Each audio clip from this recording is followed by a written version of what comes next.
Hi everyone, आप सबसे एक बार फिर मैं रिक्वेस्ट कर रहा हूँ, प्लीज़ हमारे चैनल को लाइक करें, शेयर करें, सब्सक्राइब करें और कमेंट करना तो बिल्कुल ना भूलें, क्योंकि लास्ट रिक्वेस्ट के ऊपर भी आप लोगों ने हमें बहुत अच्छा प्यार और सपोर्ट दिया था और हमें बहुत सारे लोगों ने सब्सक्राइब किया जिन्होंने नहीं किया था अभी तक।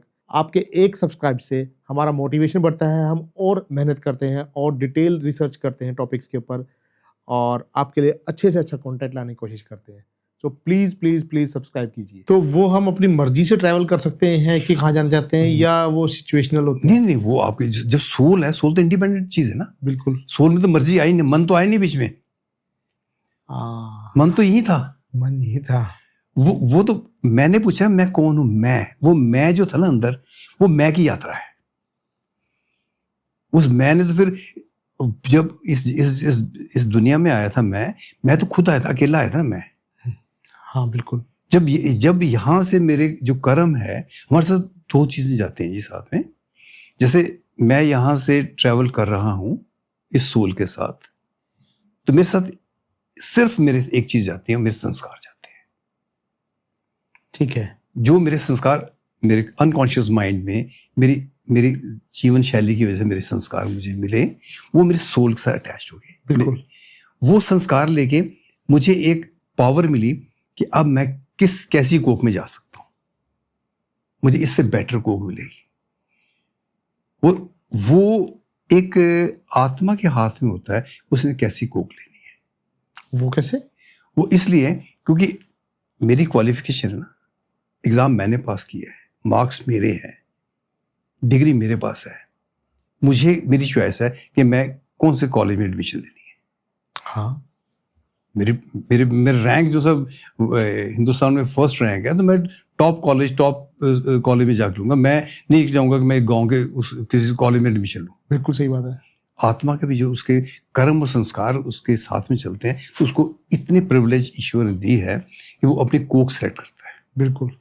फिर वो जो कोख सेलेक्ट करेगा, वो अपनी कंफर्ट के हिसाब से कि इस माँ के कर्म कैसे हैं, इस माँ का आचरण कैसे है, राइट, फिर उस कोख में वो जन्म लेगा। अदरवाइज ये जो भटकी आत्मा होती है ना, तो वो जैसे गुरु नानक देव जी कहते हैं कि कलयुग के अंदर नानका जिन्ना दा अवतार कि हम जितने लोग हैं ये भूत प्रेतों की औलाद हैं। क्लबों में हमारे शादी हो जाती हैं, मैरिज पैलेसेस में हम इकट्ठे होते हैं, हमारा जन्म किसी होटल के कमरे में होता है, हमारी डिलीवरी किसी नर्सिंग होम में हो जाती है, हमारे को जन्म से ही मतलब मटेरियलिज्म में डाल देते हैं। हमें अध्यात्म तो कहीं आया नहीं। बिल्कुल सही बात है।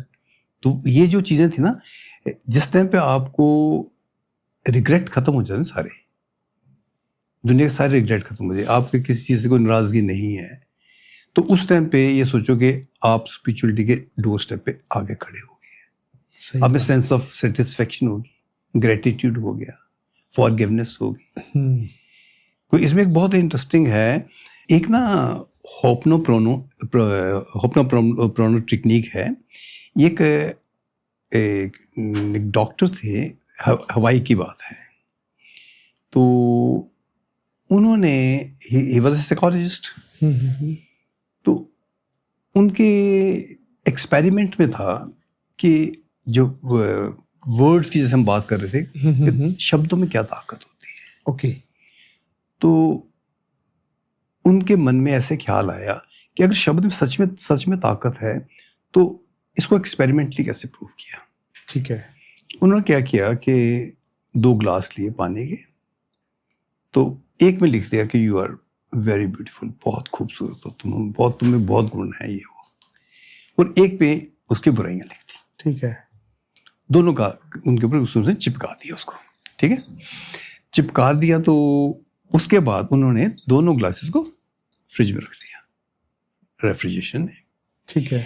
तो जिस टाइम वो पानी जम गया, तो उन्होंने उस पानी को तोड़ के, उसके बर्फ थी, उसको माइक्रोस्कोप के नीचे उसको एग्जामिन किया। तो जो वाटर है उसका एक टेट्राहेड्रल स्ट्रक्चर बनता है। तो उन्होंने देखा जिस जगह पे जिसकी तारीफ की हुई ना, तो उसके जो बाउंड थे बड़े क्लीन थे, साफ बाउंड थे बने हुए। ओके। जिसकी डिसरिस्पेक्ट की थी उसके बाउंड टूटे टूटे थे। कि इसका मतलब कि पानी ने भी उस भाषा को समझा, शब्दों की वैल्यू समझी, ये क्या कह रहे हैं। सही बात। फिर उन्होंने डॉक्टर हॉकिंस ने क्या किया कि हवाई में एक मेंटल हॉस्पिटल था, that is in records, Harvard university में इस पर रिसर्च है, उसका रिकॉर्ड है। तो उस हॉस्पिटल की डिटेल है कि वहाँ पे एक मेंटल हॉस्पिटल था जहाँ पे क्रिमिनल्स को रखते थे। ठीक है। वो क्रिमिनल जिन्होंने एक्सट्रीम क्राइम करने के बाद मेंटल हो गए, तो उनको वहाँ रखते थे। तो उन क्रिमिनल्स के बीच में होता था कि हर वक्त लड़ाई झगड़े, क्योंकि all are criminal, all are mentally sick. सही बात है। तो उन्होंने ये सोचा भी कि इनको मेडिसिन तो वो सुलाने वाली मेडिसिन दे रहे हैं, ठीक है। तो उनमें कोई किसी में चेंजेस आ रही हैं, किसी में नहीं चेंजेस आ रही हैं। तो उनकी फाइलें लेते थे, तो उन्होंने पढ़नी फाइल, तो उसके बाद उन्होंने फाइल रख देनी। तो उन्होंने एक कंसेप्ट जो था ना ये होपनोपोनोनो टेक्निक का, उन पे बनाया। उन्होंने ऐसे किया कि उनके 4 स्टेप हैं। सबसे पहली बात है कि please forgive me, please forgive me, forgive me. उनको जो मंत्र दिया ना, उनको कुछ नहीं करना, हर जगह पे लिख दिया, दीवारों पे, हर जगह पे उनको एक मंत्र का एक जवाब दे दिया, please forgive me, I am sorry, I love you, thank you. ठीक है। प्लीज फॉरगिव मी मतलब आप आत्मा से कह के देखो। सपोज मैंने किसी का को बुरा कर दिया किसी गलती से, और मैं उसको ना बोलूं, अपने मन को बोलूं। सपोज मैंने अपने साथ अनजस्टिस किया है, अपने कैरियर के साथ मैं कुछ करना चाहता था, मैंने उस टाइम पे वक्त की रिस्पेक्ट नहीं की, तो मैं अपने आप को कहता प्लीज फॉरगिव मी। तो मैं फॉरगिवनी के बाद मैं मांगता प्लीज सॉरी। ठीक है। अपने से माफी मांग ली। उसके बाद मैंने कहा आई लव यू, मैंने अपने आप को खुद प्यार कर लिया। तो ये प्यार करने मैंने अपने आप ही शुक्रिया कर दिया। बिल्कुल सही बात है। इससे आपकी जो feeling of acceptance of crime आपके अंदर आ गई कि मैंने गलत किया है, जो मैंने किया है मैं उसके लिए माफी मांगता हूं, मैं तुमसे बहुत प्यार करता हूं और मुझे माफ कर दो। जब मैं ये शब्द को दोहराता जा रहा हूं, वो चीज मेरे अंदर साइलेंट माइंड में, मेरे अनकॉन्शियस माइंड में आनी शुरू होगी। And he is the doctor जो से हॉकिंस थे, इन्होंने वो मेंटल हॉस्पिटल बंद करवा दिया था। कोई भी वहां पे क्रिमिनल, कोई मेंटल केस रहा ही नहीं। क्या बात करते, आज की डेट में वो बंद है। उसके इंटरनेशनल जर्नल्स में इस आर्टिकल है इसके ऊपर, किस ढंग से वो हॉस्पिटल बंद हुआ। और वहां पे हवाई में लोग जैसे मेडिटेशन यहाँ पे कहते हैं, हम जैसे ओम का उच्चारण करते हैं, आप इसको करके देखिए, एक माला लीजिए और उसमें सिर्फ यही जाप कीजिए आप, प्लीज फॉरगिव मी। और ये कर आपको हर दिन अपने में एक नई चेंज देखिए। यू फील दैट कि आपको रिग्रेट ही नहीं किसी से। अगर किसी रिलेशनशिप में मेरे किसी मैं पूजा कर रहा हूँ, लेकिन मेरे को खुंदा कह के उसने मेरे को, पंडित जी ने मेरे को अंदर नहीं आने दिया। ठीक है, सही बात है। तो मैं भगवान के पास रहा हूँ, पूजा, पंडित जी ने मुझे धक्का मारा था, मैं अभी तक याद रखा अंदर, बिल्कुल पूजा करते। तो अगर मुझे कहाँ भगवान मिलेंगे? सही बात है, अंदर तो गुस्सा है हमारे, अंदर गुस्सा। तो जब तक हम किसी भी प्रतिशोध को, किसी भी बात को मन में लेके बैठे हुए हैं, तो हम कहाँ पर अटेन कर सकते हैं? अब मैंने पहले ही माफी मांग ली, please forgive me, I am sorry for my act. जब मैं अपने एक्ट के लिए माफी मांग रहा हूं, तो मुझे शांति तो मिलनी ही मिलनी है। हाँ, और जब मेरी शांति मिलेगी, मेरी जर्नी टुवर्ड जो है उस परमात्मा की तरफ आसान हो जाएगी। सही बात है। ये तो बहुत अच्छी बात आपने बड़ी सिंपल से वर्ड में समझा दी है। हाँ, मतलब देखो, मज़ा तो तभी ना कि हम मैथमेटिक्स की जो ट्रिग्नोमेट्री की, पैथागोरस की थ्योरम है, तो हम गाने के रूप में समझा रहे हैं किसी को। बिल्कुल सही बात है। तो अपने टाइम में मुझे आता कि इस थ्योरम को याद करने के लिए ना बहुत डर लगता, बड़ी मुश्किल थ्योरम थी है? तो वही बात है कि है तो बड़ा सिंपल सा है ना, देखो, तो अगर इसको समझे तो बहुत छोटी सी बात है। सर एक चीज़ और भी है कि जैसे हम कहते हैं कुंडली जागृत करते तो हमारे जो चक्रास एक्टिवेट करते हैं, तो हमारे चक्रास डिफरेंट हमारे बिहेवियर के डिफरेंट पैटर्न से कनेक्टेड होते हैं। जी। तो जैसे कई लोग इमोशनल होते हैं तो उनका हार्ट चक्र एक्टिवेटेड होता है, जो ज़्यादा कम्युनिकेशन वाला काम कर रहे हैं तो उनका थ्रोट चक्र एक्टिवेट रहेगा। तो ऐसे ही हमारा जो चक्रा होता है जिसको मूलाधार चक्रा बोलते हैं, जो हमारा फाइनेंशियल से कनेक्टेड रहता है, तो वो कैसे है? ऐसे है कि जो हमारे चक्र है ना, जो 7 चक्र हैं, तो इसका जो जागना ये नहीं होता कि एक नया स्कूल ऑफ थॉट है, वो कहते हैं अगर हमने सिर्फ ज्ञान ही लेना है तो आज्ञा चक्र को सीधा जगाओ, इसी का मंत्र का उच्चारण करो, ओम का उच्चारण करो, और ओम के उच्चारण से आज्ञा चक्र खुल गया, आपको हम के दर्शन हो गए, खत्म हो गया। तो लेकिन एक टोटल स्कूल ऐसा है जो इसी के पर फोकस करता है, ओके, आज्ञा चक्र पे ही करता है। वो कहता है कुंडली से आपने क्या करना है, आपको जब दुनियादारी से नहीं चाहिए, आपको पैसा नहीं चाहिए, आपको कोई दूसरा और गुण नहीं चाहिए ना, आपको आपने त्याग दे दिया है, परिवार छोड़ दिया है, कुछ नहीं है, आप ब्रह्मचार्य में हैं, तो वो चक्र जो उन एंगल्स को देखते हैं, आपने कोई प्रवक्ता नहीं बनना, आपने पॉलिटिशियन नहीं बनना, कोई इस चक्र को उठाने की जरूरत नहीं है, आपको सिर्फ वो ब्रह्म के दर्शन करने हैं, तो आप सिर्फ एक चक्कर पे करो, वो उसी पे फोकस करते हैं, उसी पे चल पड़ते हैं। तो वो एक डिफरेंट स्कूल है, वो कुंडली के पर जाते नहीं है, वो इस पे आते हैं, एक ही चक्कर। लेकिन ये एक बहुत अधूरा ज्ञान है। कहने का मतलब है कि 5वीं के बच्चे को पीएचडी की बुक दे दो, चाहे उसको 20 साल पढ़ाते रहो, उसको पीएचडी वो बुक पास नहीं करेगा, लेकिन उसने फर्स्ट क्लास में तो क्या ही नहीं उसने। बिल्कुल सही बात है। तो इसलिए जो उठाना है ना, चाहे इसको, चाहे कोई भी फीलिंग है, वो नीचे से मूलाधार से उठेगी, मूलाधार से टॉप तक जाएगी। तो वो जब एनर्जी होती है, जैसे आप कहते हैं कि किसी का कौन सा चक्कर ज्यादा, कोई इमोशनल है, कोई पैसे के पीछे भाग रहा है, कोई किसी को कहते हैं कि बच्चों की चिंता है, कोई बोलने का बहुत शौकीन है, कोई वासनाओं में फंसा हुआ है, तो कहने का मतलब उसका वो चक्कर हाइपर एक्टिवेट है। सपोज चक्कर हमारा एब्डोमेन पे इस जगह पे चक्कर है, मनगन चक्कर, तो ये अब मनी को आपका देखता है। इसका रिलेशनशिप मनी से कैसे है, मैं आपको समझाता हूँ कि जो चीज है ब्रह्मांड की ना, जो चीज जमीन से नीचे है उसमें सारे खनिज हैं, ठीक है, लोहा है, सोना है, हर चीज खनिज नीचे है। जो आपको हरियाली फसल दिखती है ना, वो आपको यहाँ दिखती है जब जमीन पे चीज आती है, ठीक है। ये सोचिए जमीन है, यहाँ पे नीचे से मूलाधार है ना, वो अग्नि है, तभी उसका लाल रंग है। जब पताल में जाते हैं ना, लावा होता है, वो अग्नि है। अग्नि जहां होती है वो लाल होती है। जैसे अग्नि उठती है उसका आग का रंग पीला होता है, संतरी रंग होता है। अब फ्लेम को अपने सामने फोकस कीजिए, तो जो चक्र अम्बलाइकस पे नीचे आएगा, जो आपके जो सेकंड चक्र है, वहां का चक्र है ही ऑरेंज कलर का। ओके, वो जैसे वो आग पृथ्वी छोड़ के पृथ्वी पे आती है तो ऊपर हरियाली होती है। तो यहाँ का चक्र ग्रीनरी है, प्रॉस्पेरिटी, मनी, मैंने क्या गेन करना, मेरी लाइफ एम्स, एम्बिशंस क्या है? फिर जब हम इससे ऊपर चलते हैं ना, जमीन से ऊपर, फिर दुनियादारी का, फिर हमारा लव केयर सारा इधर है।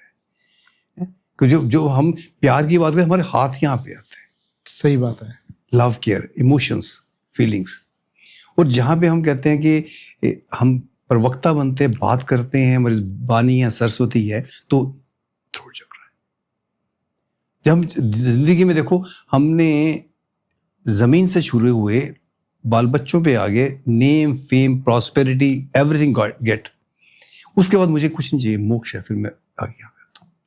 तो इसलिए हर चक्र जो है वो एक आपकी character of the human body है। ओके, आपके जिस जोन सा आपका हाइपर एक्टिव है, ये नहीं होता कि सबके सारे चक्कर सोए में हैं, आपके या सारे चक्कर जो हैं सुप्त अवस्था में हैं। इसका इम्बैलेंस होता है सब में। ओके, कोई बंदे बहुत अग्रेसिव होते हैं, कोई बहुत होते हैं कि बेशक जितने बड़े aggressive, but they are mostly very weak people. के आदमी होते हैं करना कुछ, बोलते बहुत ज्यादा है। वो अपनी बातों इतना सेटिस्फाइड करते हैं, आपकी हिम्मत नहीं होती उनसे मांगने की। सही बात है। तो कहने का मतलब हर एक का कोई ना कोई चक्कर तो एक्टिवेट हुआ है ना, तो ये डिपेंड करता है, इसका बैलेंस करना ही योग है। कि आपने कुंडली से जो एनर्जी देनी है, हर एक को बराबर एनर्जी मिलेगी, तभी आप एक बराबर ह्यूमन बीइंग बनेंगे, ताकि आप में कोई भी तृष्णा कच्ची ना रह जाए। सही बात है।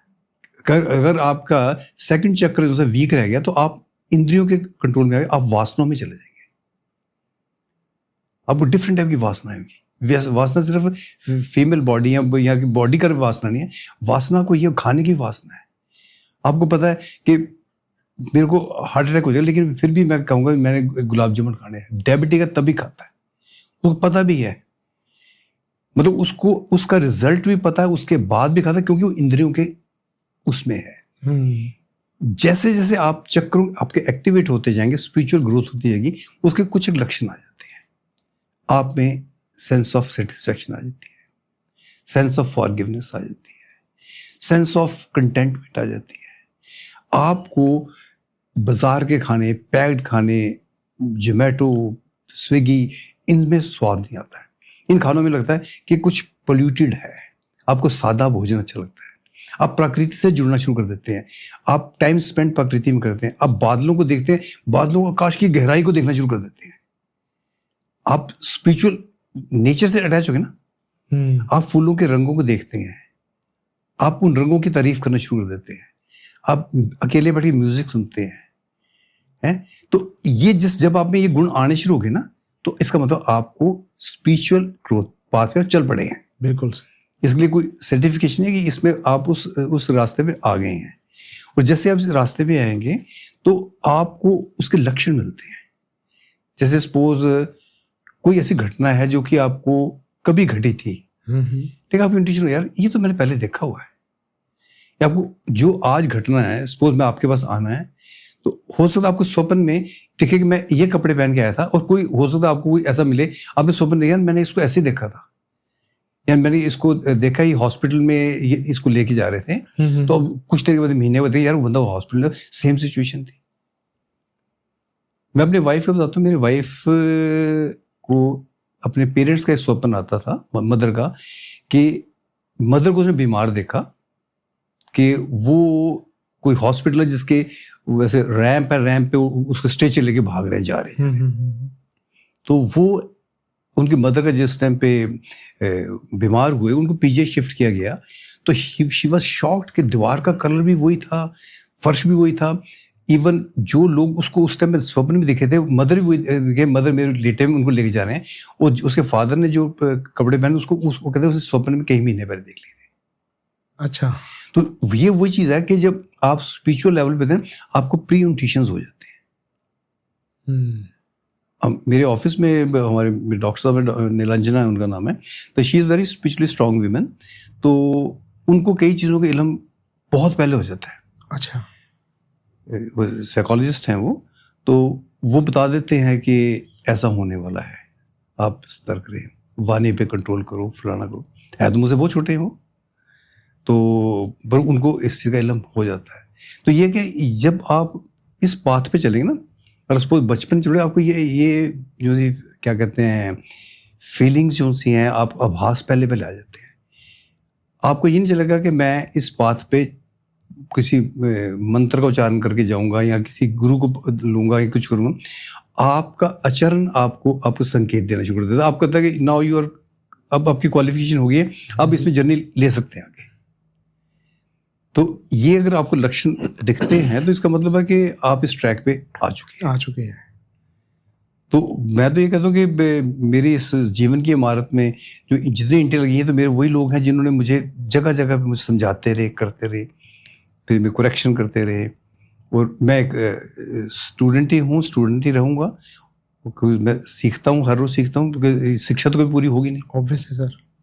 और जिस दिन शिक्षा पूरी होगी तो मेरा आना यहाँ का मकसद खत्म हो जाएगा दुनिया में।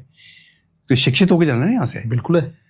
तो क्योंकि जितनी सोल्स बर्थ एंड रीबर्थ रहती हैं, वो एक प्लेटो पे रह जाती हैं, इसी प्लेटो पे घूमती रहेंगी, जिसको हम कहते हैं कि आवागमन का चक्कर है, या जो है जब हमारे कर्मों से हम उस चीज़ से बाहर निकलते हैं, तो फिर हम जिस प्लेनेट को छोड़ते हैं, फिर हम यहाँ पे जन्म लेंगे दोबारा, लेकिन हम अपनी मर्जी से आएंगे दुनिया को देखने के लिए।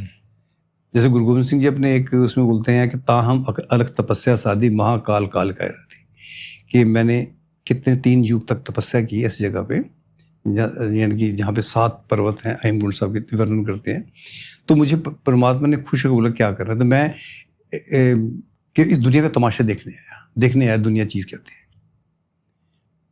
तो हाँ, तो मतलब ये तब उस जो होते हैं महापुरुष वो जन्म लेते हैं अपनी चॉइस से, दुनिया को देखने आगे, चलो कुछ सुधार करने आगे, कुछ देखने आगे। तो वो जब आएंगे वो ऐसा एक लेसन छोड़ के जाएंगे कि जो फिर जनरेशन उसी को फॉलो करती रहेगी। जो कृष्ण भगवान ने हमको गीता में दिया, तो वो आज भी वो जो शब्द है वो हम सुन रहे हैं। बिल्कुल है। उसमें किसी भी शब्द के ऊपर आपके पास एक टिप्पणी करने के लिए गुंजाइश नहीं है, ठीक है। तो जो मॉडर्न वर्ल्ड में जैसे मैं देखता हूँ कि मैं रजनीश को नहीं काट सकता, क्योंकि रजनीश में भी तर्क इतने ज़बरदस्त है ना, उनको काटना बहुत मुश्किल है, क्योंकि उनका एस्ट्रोलॉजिकल 8th हाउस बहुत स्ट्रांग था। वो 5 ग्रह थे 8th हाउस में, मतलब जो ग्रह है वो हर चीज़ का लॉजिक है उनके पास। उन्होंने चाहे अपने ढंग से एक्सप्लेन किया, ठीक किया, गलत किया, लोगों के उनको गलत भी कहते हैं, कई सही भी कहते हैं। उन्होंने लॉजिकली इतने स्ट्रांग थे कि उनका 8th house the house of research है, अकल्ट रिसर्च के ऊपर उन्होंने जितना किया है, कोई धर्म, कोई ग्रंथ, कोई टॉपिक नहीं छोड़ा जिनके ऊपर उन्होंने बात नहीं की। तो ये सब चीज़ें जो थी ना, आपके एस्ट्रोलॉजिकली पता चल जाता है कि आप स्पिरिचुअल फील्ड में जाएंगे कि नहीं जाएंगे। सही बात है सर। आपके ग्रह का ऐसे एक चक्कर बना होता है ना, आप में वो गुण आएगा। तो इसको हम अगर चक्रों पे अगर हम आते हैं तो यही बात है कि हमको सिर्फ ये करना चाहिए, एक साधना में टाइम लगा देना चाहिए। फिर आप उसको, कोई बोलता है आंखें बंद करो, आपको ये दिखेगा, ये रंग दिखेंगे, ऐसी गुफा दिखेगी, ऐसा, वो सब आपका एक्सपीरियंस ऑफ लाइफ है, आप कहाँ तक जाते हैं। तो जो अल्टीमेट जो आपका गोल अचीव करते हैं, तो ये सोचिए कि एक ऐसे ब्रह्मांड की यात्रा है, आपकी सोल निकलती है कि आपको उसके बाद अथाह प्रकाश दिखेगा। ड्यूरिंग द जर्नी ऑफ उस प्रकाश के, जैसे सपोज आपने कोई किसी मंत्र का उच्चारण किया, जैसे सपोज बीज मंत्र है, तो मंत्र सिद्धि जो वर्ड आता है, तो ये तो बहुत बड़ी एक सब्जेक्ट है मंत्र सिद्धि का, कि ये शिव भगवान ने जब उनको पता था कलयुग आना है, तो उन्होंने मंत्रों को निष्क्रिय कर दिया, उनके गुण खत्म कर दिए थे। अच्छा। उनको पता था कि मंत्रों में इतनी ताकत है कि लोग मंत्रों से श्राप भी दे देंगे, मंत्रों से कुछ किसी को जन्म भी दे सकते हैं, मंत्रों से कुछ कर सकते हैं। अगर आप महाभारत का एग्जाम्पल देते हैं, तो वहाँ पर युधिष्ठिर ने जिस टाइम पे उनको वनवास में, अज्ञातवास में थे, तो द्रौपदी भी थी साथ में, तो उन्होंने लाखों पांडवों को जो भोजन कराते थे, जो पात्र थे, अगस्त्य ऋषि थे, उन्होंने उनके पास गए, अब इतना कहाँ से इकट्ठा करना है, इतने ब्राह्मणों को भोजन करना है, तो पात्र दिया, तो मंत्र सिद्धि से ही वो सब मिष्ठान बनते थे। उधर कोई कुक नहीं था, कुछ नहीं था। तो इसको तो हम मंत्र को तो हम डिनाई कर सकते हैं। अगर जिस टाइम राम भगवान ने रावण पे युद्ध करना था, तो उन्होंने उस टाइम पे भी मंत्र सिद्धि की थी, विक्रमादित्य ने इसकी सिद्धि की थी, चाणक्य ने सिद्धि की थी, मारन कारक जो मंत्र बने थे, जिसने जिसे ये उस टाइम पे कोई भी कार्य मंत्र के बिना नहीं होता था। तो ये इसको शिव भगवान ने, कि कलयुग में ऐसे लोग होंगे जो कि बहुत कपटी, बहुत मतलबी होंगे, उन्होंने मंत्रों को निष्क्रिय कर दिया।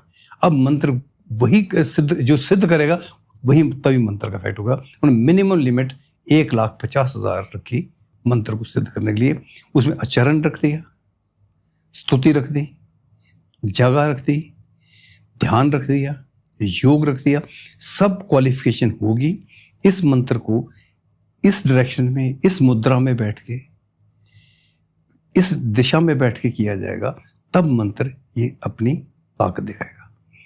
जिस टाइम मंत्र अपनी ताकत दिखाता है, तो जिस इष्ट देव को करते हैं, सपोज आप भगवती को मंत्र है, तो उस टाइम पे, क्योंकि जो मंत्र है इसको बड़ी बारीकी से समझना चाहिए कि मंत्र जैसे सात्विक, तामसिक, राजसिक होते हैं, ऐसे ही मंत्र भी होते हैं। ओके। कि जिस मंत्र के पीछे नमो लगेगा वो सात्विक होते हैं, जिसमें फट लगेगा वो तामसिक होते हैं। मंत्र के पीछे फट लगता है, तो ये मंत्र की एक प्रवृत्ति भी होती है। फिर इसमें ये जो मंत्र हैं, इसमें वो इष्ट देव जिसमें आप सिर्फ इष्ट देव की तस्वीर को सामने रखते हैं और आप मंत्र का उच्चारण कर रहे हैं, वो उसमें आ जाते हैं सात्विक में। जिस में आप देखते हैं कि इष्ट देव खड़ा है किसी मुद्रा को लिए हुए है, जैसे शिव भगवान अपने नटराज मुद्रा में हैं, तो वो हल्के से तामसिक हो जाते हैं। वो जिसमें देखते हैं कि वो पूरे प्रचंड रूप में कोई हथियार लेके खड़े हैं, तो मंत्रों की क्लासिफिकेशन इसी ढंग से चलती है। आपको जो इष्ट देव है उसी प्रवृत्ति में मिलेगा। जिस टाइम पे आप उतने उच्चारण कर लेंगे, फिर आपको आस्ता आस्ता इष्ट देव के दर्शन होते हैं। दर्शन ऐसे हैं कि जैसे आपने मिट्टी की प्रतिमा बनाई ना जी, वो प्रतिमा जो है जब बनते वक्त मंत्र का उच्चारण किया हुआ है। जैसे वो आप एक घड़ा बनाते हैं, घड़े को आप मिट्टी गूंथते हो तो ओम का उच्चारण चल रहा है आपका, और आपने उसको उच्चारण करते करते मंत्र को सिद्ध कर दिया और उसके ऊपर भी ओम ही ओम लिख दिया। आप उस घड़े पे जो धमक मारेंगे ना, तो आवाज ओम की आएगी। ये उस मंत्र की सिद्धि हो जाएगी।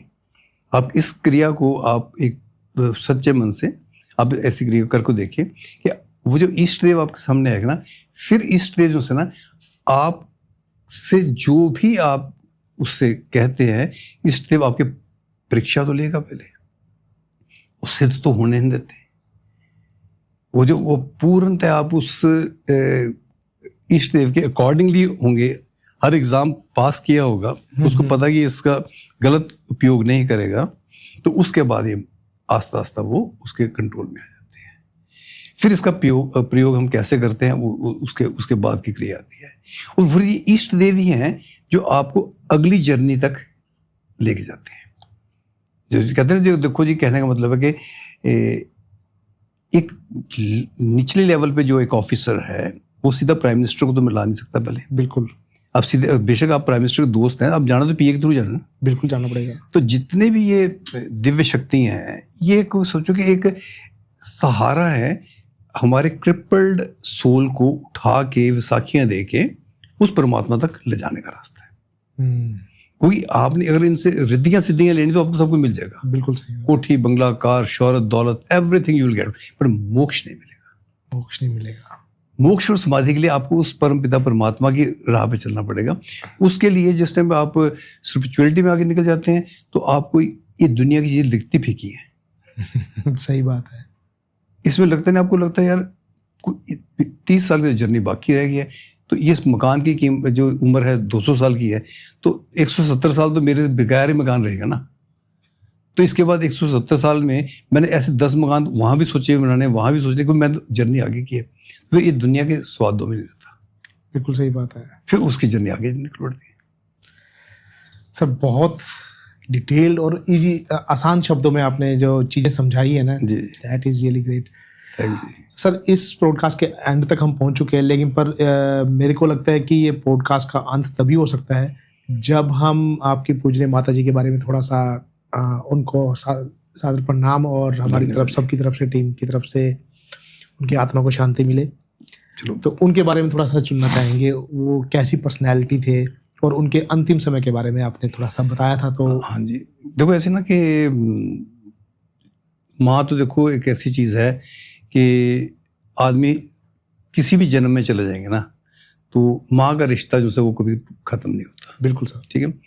तो मैंने यहाँ तक भी देखा है कि लोग वृद्ध अवस्था में भी अगर तकलीफ हो रही है ना, तो हाय माँ ही निकलता है। बिल्कुल सही बात है। चाहे एक दादी भी होगी ना उस उम्र में, तो उसके अगर तकलीफ में जो एक सहारे की जरूरत दिखती है, तो एक शब्द माँ का दिखता है। बिल्कुल। तो मेरी जर्नी मदर के साथ एक दोस्त की जर्नी थी, क्योंकि उन्होंने मुझे एक दोस्त की तरह मुझे समझाया भी, जीवन में यहाँ तक लेके आए। मेरे संस्कार देने वाले वो हैं। मेरे को जीवन में जो कुछ मुझे उपलब्ध हुआ, तो उसके पीछे एक बैकबोन जो मेरी थी, वो मेरी माता जी थे। और खैर हर एक को अपनी माता तो बहुत प्रिय होती है। हाँ, लेकिन अब जो मैं कह सकता हूँ कि जो मैंने उनके साथ वक्त बिताया है अपने जीवन का, वो एक अमूल्य समय था, एक ऐसी जर्नी है कि मुझे अभी तक वक्त नहीं मिला कि मैं अपनी माँ को अभी अंतिम विदाई भी दे सकूं। मेरे पास अभी तक कुछ टाइम हुआ है, मैं अकेले बैठ के एक बार रो भी नहीं पाया अपनी माँ के लिए, क्योंकि मुझे पता है कि मैं अपने को कंट्रोल नहीं कर पाऊंगा। तो वो जो जर्नी मेरी लास्ट में उनके साथ रही है, तो it was very wonderful journey. Rather painful इसलिए थी कि उनसे कोई मेरी ऐसी बात नहीं हुई, लेकिन उन्होंने 1.5-2 महीने पहले डिक्लेयर कर दिया था कि अब वो अपनी इनिंग क्लोज कर रहे हैं। उन्हें इनिंग क्लोज करने से पहले सबके साथ जो इंस्ट्रक्शंस थी, सबको जो देनी थी वो दी हैं। ये नहीं केस था कि शी वॉज बेड रिडन, तो पर उन्होंने अपने मन में एक धारणा धार ली थी कि मैंने अब इस जीवन का सारा सफ़र पूरा कर लिया, अब करने को तो कुछ और रहा नहीं है। कि बच्चे भी डॉक्टर्स बना दिए, पोते पोतियाँ डॉक्टर्स बना दिए, बड़े साइंटिस्ट बना दिए। एक सैलरीड आदमी छोटी सी तनख्वाह के साथ उसने जर्नी स्टार्ट की थी, और उसने इतने दी जगह पे बच्चे पहुँचा दिए, अच्छी ज़मीन जायदाद, वो भी ईमानदारी से, एक भी बेईमानी नहीं। तो सबको अपने जीवन के एक शिखर पे पहुँचाते ना, तो हम पत्थर को जितनी मर्जी जोर से ऊंचाई पे फेंके, एक टॉप पे जाके उसने नीचे को आना ही है। बिल्कुल आना है। वो पत्थर का जो अंदर का हृदय को जानता है कि इससे ऊपर मैं नहीं जा सकता। मैं जीवन की हाईएस्ट पीक ले ली है। एक जैसे दिवाली में हवाई चलाते ना, जब चलाने से पहले आग लगती है तो किस स्पीड में जाती है, और एक स्टेज के ऊपर उसको लगता है कि not more than this, right. उस स्टेज के ऊपर वो फिर आकर नीचे झुकती है। तो वो फिर उस एज के उस पड़ाव पे पहुंच के तो फिर उन्होंने अपनी जर्नी जो क्लोज की है, तो with a very wonderful note के मैंने उनके मुंह से एक बारी भी हाई वर्ड नहीं सुना टिल द लास्ट ब्रेथ। उनको जो मैंने पूछा भी है कि लास्ट में भी कि क्या हाल है, कहते ठीक है। मतलब चाहे उन्होंने इशारों से कहा चाहे जुबान से कहा, तो उन्होंने हाई वर्ड नहीं था। उनका था कि किसी भी हालात में हो ना, आपको परमात्मा का शुक्र ही करना चाहिए कि परमात्मा ने तुम्हारे को जो दिया बहुत दिया, ये सांस दी वो बहुत खूबसूरत दी। तो इतनी वंडरफुल सोल के साथ हमारा एक जीवन रहा, ताकि वो उससे ये है कि जो मेरे आगे बच्चे हैं, पोते पोते जितने भी उनके एक उन्होंने संसार रच के गए थे, तो वो सबके दिलों पे राज करते रहे। कभी तक रिग्रेट नहीं, ना सास का बहू के साथ, ना बच्चों के साथ, ना लोगों के साथ, ना रिश्तेदारों। आज तक उनको मैंने कभी किसी को डांटते हुए देखा ही नहीं है, कभी किसी को ओए तक नहीं बोला। कोई भी आपने जो कुछ भी कर दिया कोई बात नहीं, ठीक है। तो वो जो उनके लिए ये ट्रिब्यूट है कि हम उनको उनके बताए हुए रास्ते पे चल जाएं, तो ये समझो कि हमारी जिंदगी का मकसद पूरा हो गया। सर बिल्कुल ठीक है सर, बहुत बहुत धन्यवाद। Thank you so much, thank you so much.